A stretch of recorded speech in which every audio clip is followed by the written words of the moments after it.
¿Sí la pueden ver? Sí, doctor, ya. Ok. Bueno, entonces vamos a continuar lo que estábamos comentando el día de ayer acerca de la inflamación, que nosotros decimos que es súper importante que logramos comprender toda la fisiología de la inflamación para poder predecir y poder explicarle a nuestro paciente cuáles son las situaciones que va a empezar a presentar inmediatamente posterior a un procedimiento quirúrgico.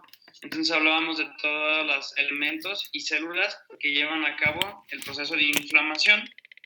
Hablábamos que es muy importante la presencia de las células cebadas o mastocitos para que produzcan histamina y la histamina favorezca a esta vasodilatación.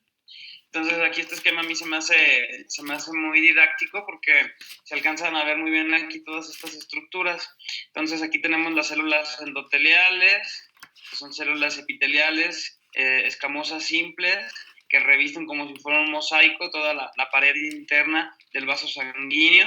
Y estas células están unidas, las células endoteliales, con otras células endoteliales y así hacen que esté impermeable que todo el agua que viene dentro de la sangre pues no se salga y se mantenga dentro de la sangre en un estado normal. Pero cuando ocurre la inflamación, entonces nosotros decimos que empieza a aumentar la permeabilidad, que era parte de lo que nosotros habíamos estado comentando en la clase pasada. Necesitamos que se abra esta permeabilidad para que las células que vienen dentro de la sangre y también todas las proteínas del sistema complemento se puedan salir de la sangre y puedan llegar hacia donde está el tejido que está lesionado. Entonces, bueno, eso era parte de lo que habíamos explicado el día de ayer.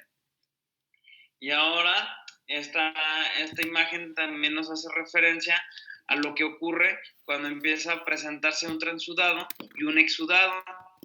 Entonces, esta es una de las imágenes más importantes que hay que tomar en cuenta durante el proceso inflamatorio. Si nosotros recordamos, las proteínas plasmáticas, como la albumina, que es hecha por el hígado, tiene una función muy importante que es aumentar la presión coloidosmótica y mantener la sangre dentro de los vasos sanguíneos. Esta proteína es una proteína de muy alto peso molecular que yo creo que ya todos habían escuchado, la albumina. Entonces esta proteína, que es una proteína muy pesada, mantiene el agua que va dentro de la sangre adentro de los vasos sanguíneos.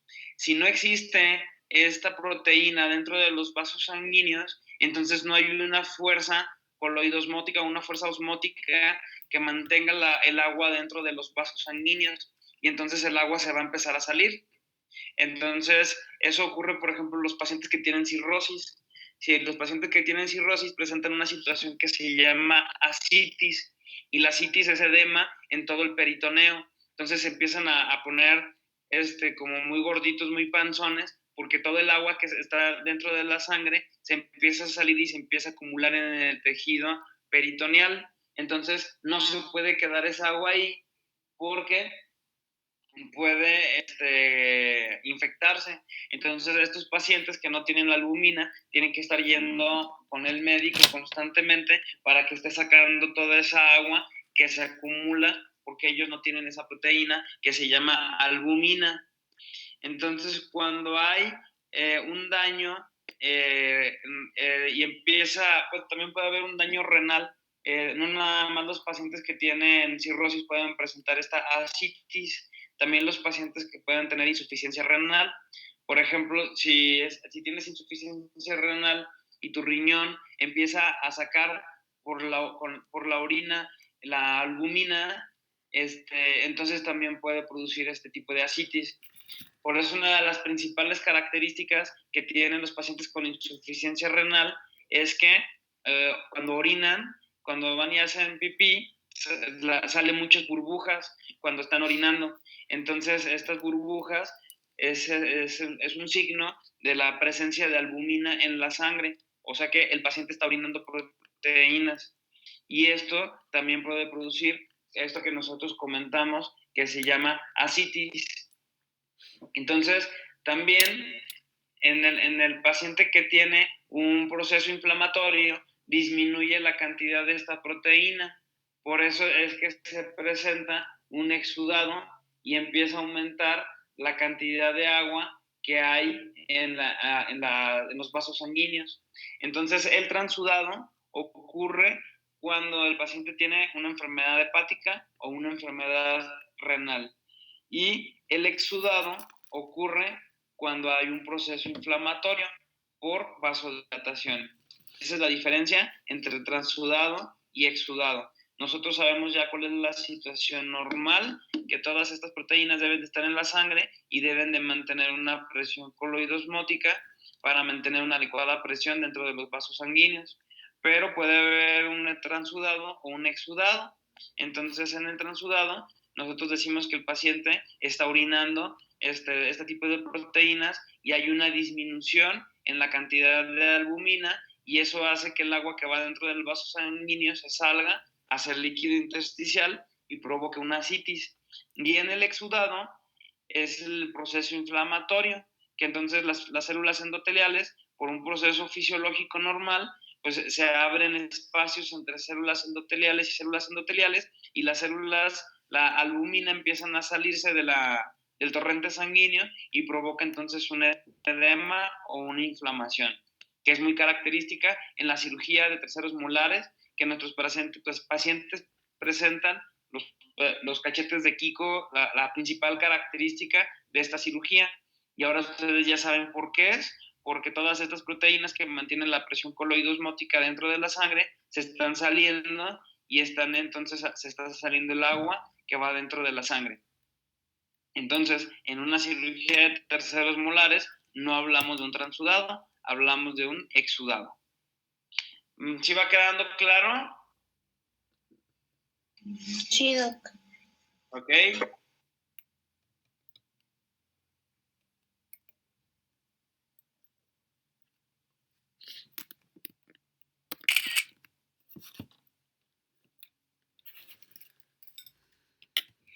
Si gustan anotar la diapositiva.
Entonces, hasta ahorita espero que todo vaya muy claro. Espero que tengan las bases suficientes para poder entender muy bien lo que les estoy explicando, porque ya es un tema muy interesante y aparte es muy práctico para lo que ustedes van a realizar cuando ya estemos viendo a nuestros pacientes en la clínica de cirugía. Entonces, una de las partes o de los pilares más importantes de la inflamación es el aumento en la permeabilidad. Entonces ya sabemos que normalmente los vasos sanguíneos son impermeables porque no va a permitir que se salga nada de lo que va dentro de la sangre hacia afuera. Las células endoteliales lo prohíben, están ahí muy pegaditas una con otra. Pero en la inflamación, dentro de los pilares de la inflamación es el aumento de la permeabilidad, porque sí necesitamos que se salgan ahora las células y las proteínas que nos van a servir para reparar la zona que está afectada, entonces tiene que aumentar la permeabilidad. Entonces, ¿cómo se produce este aumento de la permeabilidad? Ocurre por 4 situaciones. Una es por la contracción de las células endoteliales, que nosotros comentamos que aquí se ve muy bien en esta imagen. Estas células dejan de estar así largas más bien ahora se hacen más cortitas, se contraen y van abriendo poros para que permita que se puedan ir saliendo las células a través de estos poros que se hacen entre las células endoteliales. También hay algunas veces que llegan los neutrófilos y asesinan estas células porque se quieren salir muy rápido para hacer la eliminación de microorganismos. Entonces hay veces que los neutrófilos se pegan en estas células y las eliminan, las matan y van abriendo entonces espacio para que puedan caber y pasar hacia el espacio intersticial. También entonces aumenta la transitosis y la formación de nuevos vasos sanguíneos. Entonces la transitosis es el efecto de que una célula se sale a través del vaso sanguíneo hasta el tejido intersticial, y la formación de vasos sanguíneos que nosotros conocemos como angiogénesis. Entonces, ¿sí va quedando claro esta diapositiva?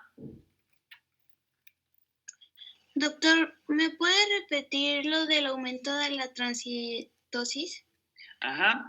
El aumento de transitosis y la angiogénesis son muy importantes para que haya mejor vascularidad en toda la zona ahí de inflamación. Entonces la transitosis es el acto de que las células se salen desde el vaso sanguíneo hasta el tejido intersticial. ¿Sí quedó claro? Sí, doctor, gracias. Ok, bueno, entonces vamos a la otra diapositiva.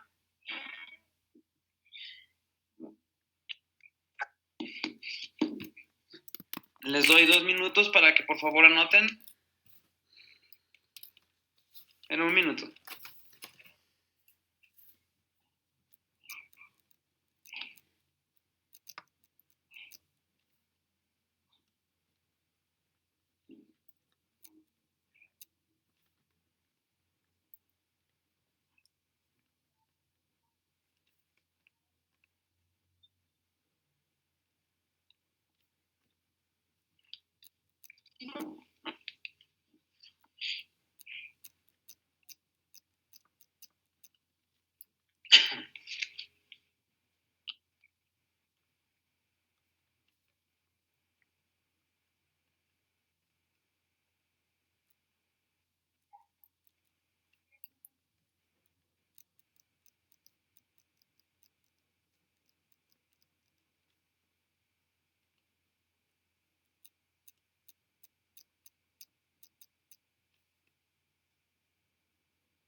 Entonces, esta información también es súper importante.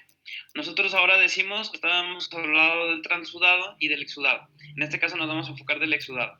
Nosotros decimos que el agua que va dentro de la sangre se sale de adentro de la sangre y se empieza a acumular en el tejido intersticial. Y entonces a eso se le conoce como edema. Entonces, ¿qué es el aumento de volumen o la tumefacción característica que nosotros vemos en nuestros pacientes? Nosotros decíamos el ejemplo de la cirugía de terceros molares. Entonces, el agua se encharca, el agua se sale dentro de los vasos sanguíneos y se empieza a encharcar en el tejido. Entonces decimos que esa agua encharcada es el edema.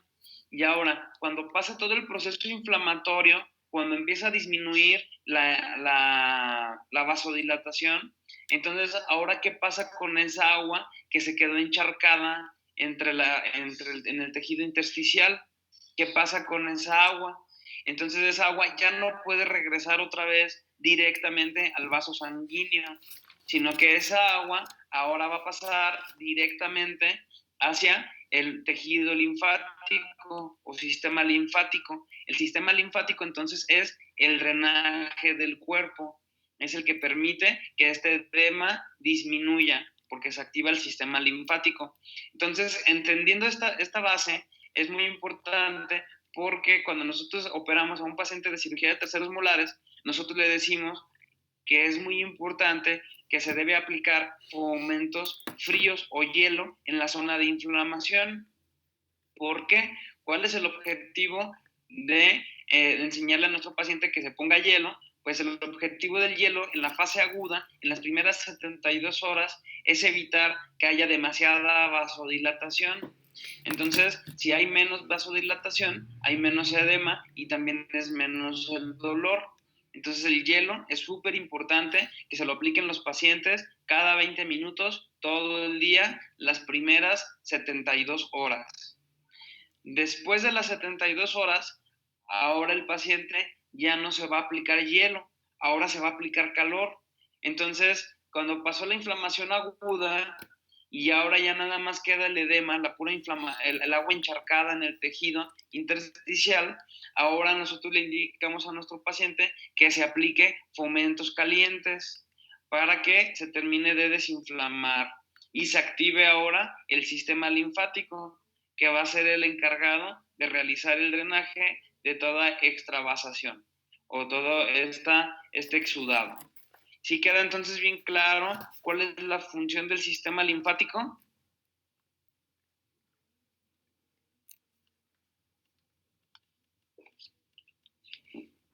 ¿Sí queda bien claro? Sí, doctor. Sí, doctor. ¿Sí está fácil o más o menos? Pues sí, sí. ¿Sí está fácil? Bueno, entonces ya vamos a ver también cuando hablemos de inmunidad cuál es la función que tiene el sistema linfático aparte del drenaje de todos estos fluidos que se quedan acumulados en los tejidos. Entonces, vamos ahorita a seguir enfocados en la parte de la inflamación. Ok, entonces esta es la misma imagen que ya habíamos mencionado anteriormente, que la imagen que representa la función específica de cada uno de los componentes del sistema inflamatorio, el vaso que va a estar perfectamente regulado, las células logran salir del vaso sanguíneo hacia el tejido intersticial y llevar a cabo su función. Entonces tenemos a los leucocitos polimorfonucleares, a los neutrófilos, que tienen su función de eliminar todo el tejido necrótico y también la función de las células cebadas encargadas de generar la histamina para generar la vasodilatación. Entonces, esta parte de la histamina es súper importante porque también nosotros a nuestros pacientes que les vamos a hacer cirugía de terceros molares, muchas veces les indicamos que se inyecten esteroides que son antiinflamatorios muy fuertes, como la dexametasona.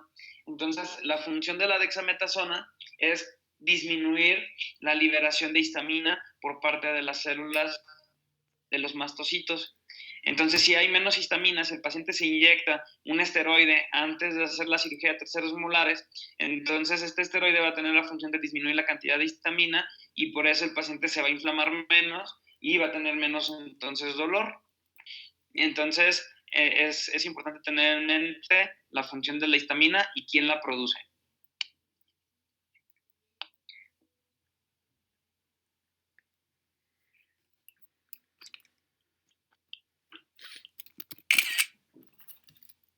Entonces, nosotros decimos que dentro de un procedimiento quirúrgico como la extracción de un tercer molar, pues nosotros lastimamos el cuerpo cortando la encía, cortando el hueso y cortando el diente en muchas partes para que podamos lograr hacer la extracción.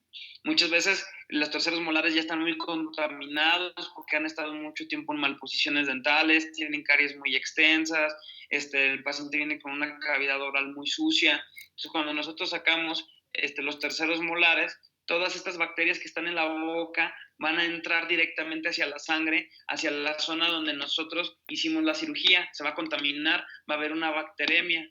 Entonces, nosotros tenemos que dejar antibiótico para poder complementar la función de nuestro sistema inmune, pero nuestro sistema inmune tiene que tener la capacidad de reconocer todos estos antígenos o todos estos microorganismos que entran a la sangre y los tienen que empezar a destruir.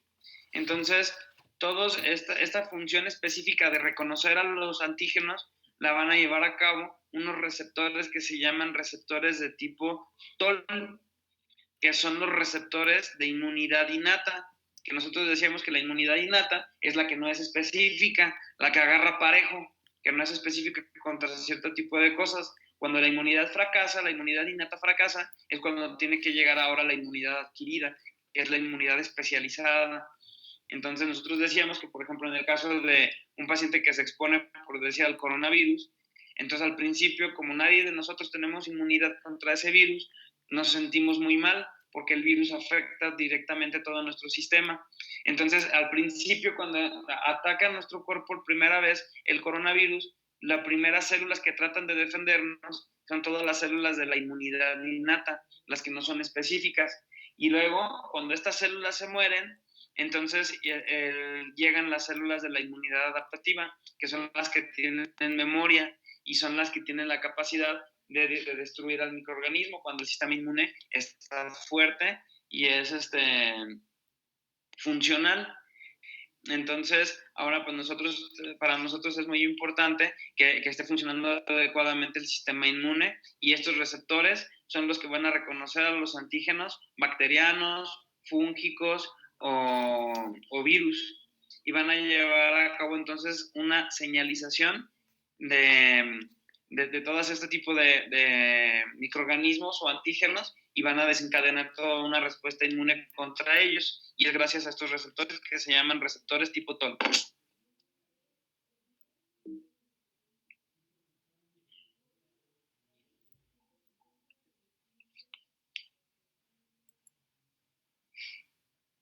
¿Sí? Y bueno, aquí vamos a ver ahora cómo las células van viajando a través del vaso sanguíneo y posteriormente empiezan a rodar, y gracias a moléculas que se llaman selectinas, que se ubican en las células endoteliales, se empiezan a disminuir su velocidad y empiezan a pegarse, y entonces ya quedan por completo detenidas en su proceso de rodamiento, y después empiezan a abrirse estos espacios entre las células endoteliales, y esto permite la transición de nuestras células que van dentro del vaso sanguíneo hacia el tejido intersticial.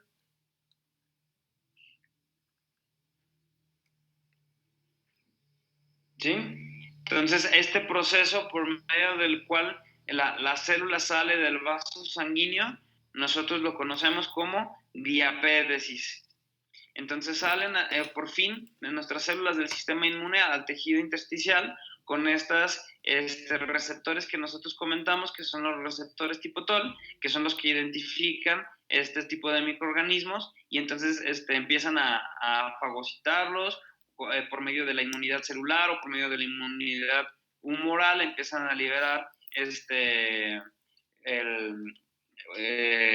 anticuerpos para empezar a destruir todo este tipo de microorganismos que se lograron inocular al tejido al momento de que nosotros hicimos el procedimiento quirúrgico. ¿Sí? ¿Sí queda claro? Sí, doctor. Sí, doctor. Bueno, entonces hasta aquí vamos a dejar la clase y ya continuamos el día de mañana. Si no tienen ninguna duda, mañana nos vemos igual a las 2 de la tarde. Gracias, doctor. Gracias. Gracias, doctor. Gracias, doctor. De nada.